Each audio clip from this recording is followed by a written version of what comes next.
नमस्कार, मी सुवर्णा जोशी। सकाळचे 11 वाजले। दिवसभरातल्या काही महत्त्वाच्या घडामोडी आपण या बुलेटिनमध्ये बघणार आहोत। बातमी सुरुवातीला जालन्यामधून गेल्या अनेक दिवसांपासून सुरू असलेल्या जालन्याचा तिढा सुटण्याची चिन्ह आहेत।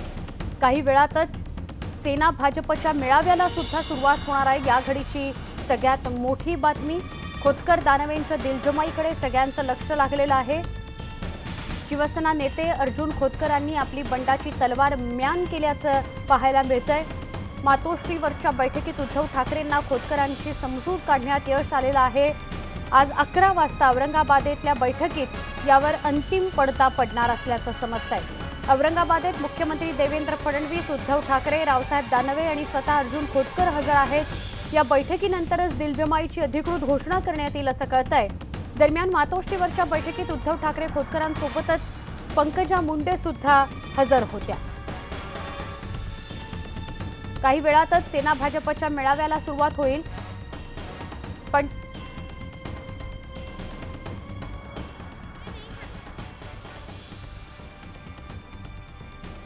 समाधान तर सीट भेटल्याशिवाय समाधान कसं होईल। मी निश्चितपणे जागेवर आग्रही आहे। मी माननीय उद्धव साहेबांसमोर वारंवार ही जागा शिवसेनेची कशी निवडून येते हे संपूर्ण सांगण्याचा प्रयत्न केलेला आहे आणि माननीय उद्धव साहेबांनी उद्याचा मुख्यमंत्री महोदयासोबत त्याचं बोलणं झालेलं आहे। मुख्यमंत्री महोदय आणि उद्धव साहेब उद्या निर्णय घोषित करतील।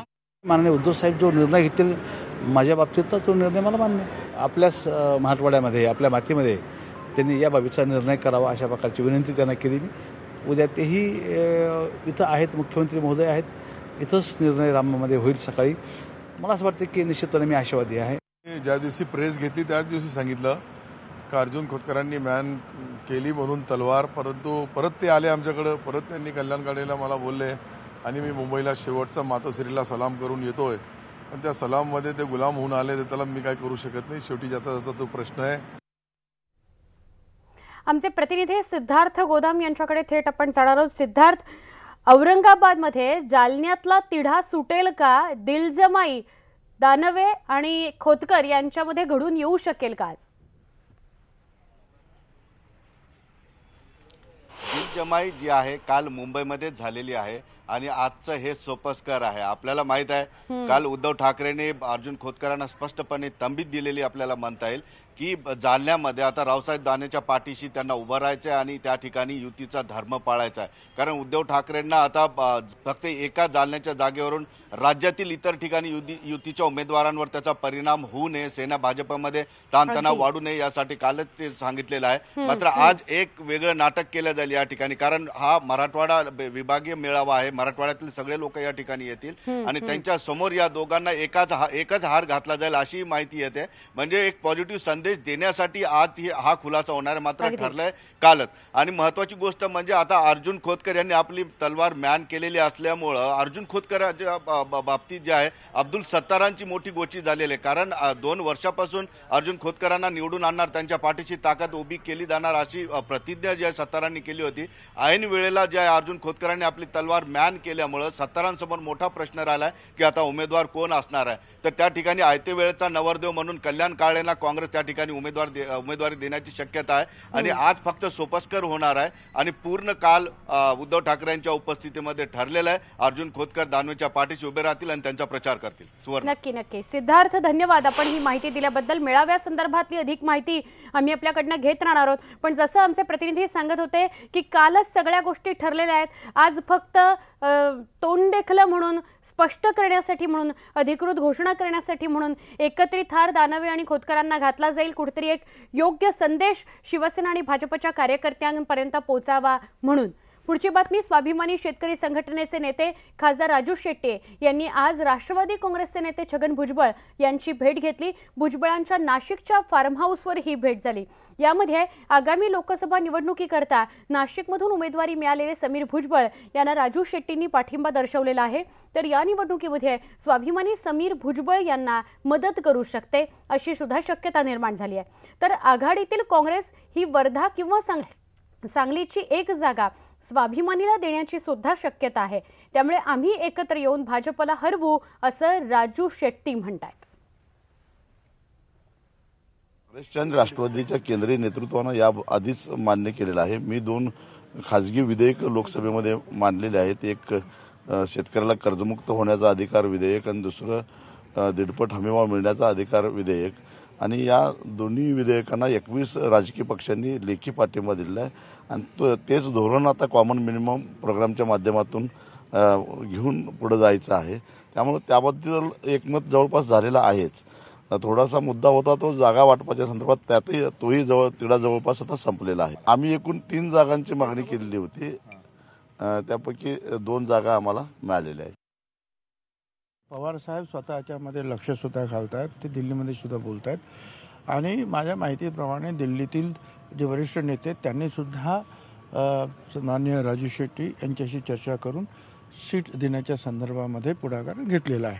त्याच्यामुळे मला असं वाटतं की जवळपास जे आहे हा प्रश्न आता मिटेल. जागा वाटपासाठी काँग्रेसला दिलेली मुदत संपल्यानंतर वंचित बहुजन आघाडीनं आता MIMला सोबत घेण्याचा निर्णय घेतलाय. त्यानुसार राज्यातील औरंगाबाद आणि मुंबईची एक अशा 2 लोकसभेच्या जागा MIMला सोडण्याचा निर्णय प्रकाश आंबेडकरांनी घेतलाय. त्यामुळे औरंगाबादमधून MIMचे आमदार इम्तियाज जलील लोकसभेचे उमेदवार असतील हे आता निश्चित झालंय. MIM वंचित बहुजन आघाडीच्या साथीनं मैदानात उतरणार असल्यानं काँग्रेस आणि राष्ट्रवादी काँग्रेससमोर नवं आव्हान निर्माण झालंय. वंचित बहुजन आघाडीला सोबत घेऊ पण MIMला नाही अशी काँग्रेस राष्ट्रवादी काँग्रेसची भूमिका होती. त्यानंतर MIMनं काहीशी माघार घेतली होती. पण काँग्रेस आणि राष्ट्रवादी काँग्रेससोबत आघाडी न झाल्यानं वंचित बहुजन आघाडीनं आता 2 जागा MIMला सोडण्याचा निर्णय घेतल्याची घोषणा प्रकाश आंबेडकरांनी केली आहे. वंचित बहुजन आघाडीची औरंगाबादची जागा MIMनं सुटावी अशा पद्धतीची विनंती इम्तियाज जलील यांनी ओवेसींकडे गेली होती. आणि आज प्रकाश आंबेडकरांनी हे स्पष्ट केलेलं आहे, औरंगाबादची जागा आणि मुंबईची एक जागा MIMला सोडली जाणार आहे. आणि त्याच विषयी बोलण्यासाठी माझ्यासोबत MIMचे औरंगाबादचे आमदार इम्तियाज जलील है. सर, दुआ कबूल हो गई, तुम्हारी बात अभी क्लियर हो गई, अभी उम्मीदवार कौन रहेगा? जी बिल्कुल, दुआ भी थी और बहुत सारे लोगों की ख्वाहिश भी थी कि MIM जिस शहर के अंदर महाराष्ट्र में सबसे ज़्यादा ताकतवर बनी, जहां से उसका एक आमदार 25 कॉरपोरेटर्स, दूसरा आमदार सिर्फ महज 3000 वोट से हारा था. तो अगर हैदराबाद के बाद अगर सबसे ज़्यादा ताकतवर अगर मजलिस कहीं है तो वो औरंगाबाद में है. तो स्वाभाविक है कि यहाँ के लोगों की एक ख्वाहिश थी. आज उन्होंने ये फैसला लिया है. मुझे बताया गया है कि उन्होंने ये कहा है कि औरंगाबाद की जगह वो MIM को छोड़ते हैं. अब आपका जो सवाल है कि कैंडिडेट कौन होगा, ये असद अवैसी साहब डिक्लेयर करेंगे. अगर वो कहते हैं कि हमारा कोई सादा सा कार्यकर्ता है, अगर उन्होंने कहा कि हमको उसको लड़ाने का है, तो हम पूरी ताकत के साथ लड़ेंगे. और सिर्फ MIM ही नहीं लड़ेगी, वंचित बहुजन आघाड़ी पूरी ताकत के साथ इसके अंदर हमारे साथ में रहेगी. और हम समझते हैं कि औरंगाबाद के अच्छे दिन आने वाले हैं. एक बात है कि आपकी बैठक हुई थी कार्यकर्ताओं की, सब बातों में से एक बात आती है कि इम्तियाज जलील लोकसभा के लिए लड़े. देखिए, स्वाभाविक है कि चूंकि हम 2 ही आमदार हैं महाराष्ट्र के अंदर MIM पार्टी से, तो औरंगाबाद अगर हमारा स्ट्रांग होल्ड है तो यहाँ के लोगों को ऐसा लगता है कि मजलिस का चेहरा औरंगाबाद में इम्तियाज जलील है.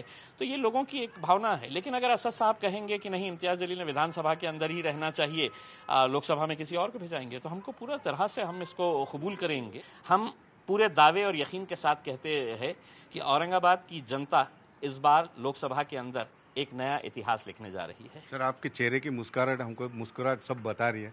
बोल दो अभी कि इम्तियाज जलील ही लड़ेंगे. सर, मेरे साथ एक दिक्कत ये है कि लोग कहते हैं कि मेरा चेहरा ही मुस्कुराने वाला है. मैं दुख में भी मुस्कुराता हूँ. लोग जिन हादसों से मरते हैं उन हादसों ने मुझको पाला है और मैं हमेशा मुस्कुराते रहता हूँ. कुछ देर के बाद, इतने दिन आपने इंतजार करे, कुछ देर इंतजार कर लीजिएगा. इम्तियाज जलील यांच्या चेहऱ्यावरचं हास्य आपल्याला स्पष्ट सांगते की इम्तियाज जलील एवढा ताकदवर उमेदवार MIM कडे या ठिकाणी नाही.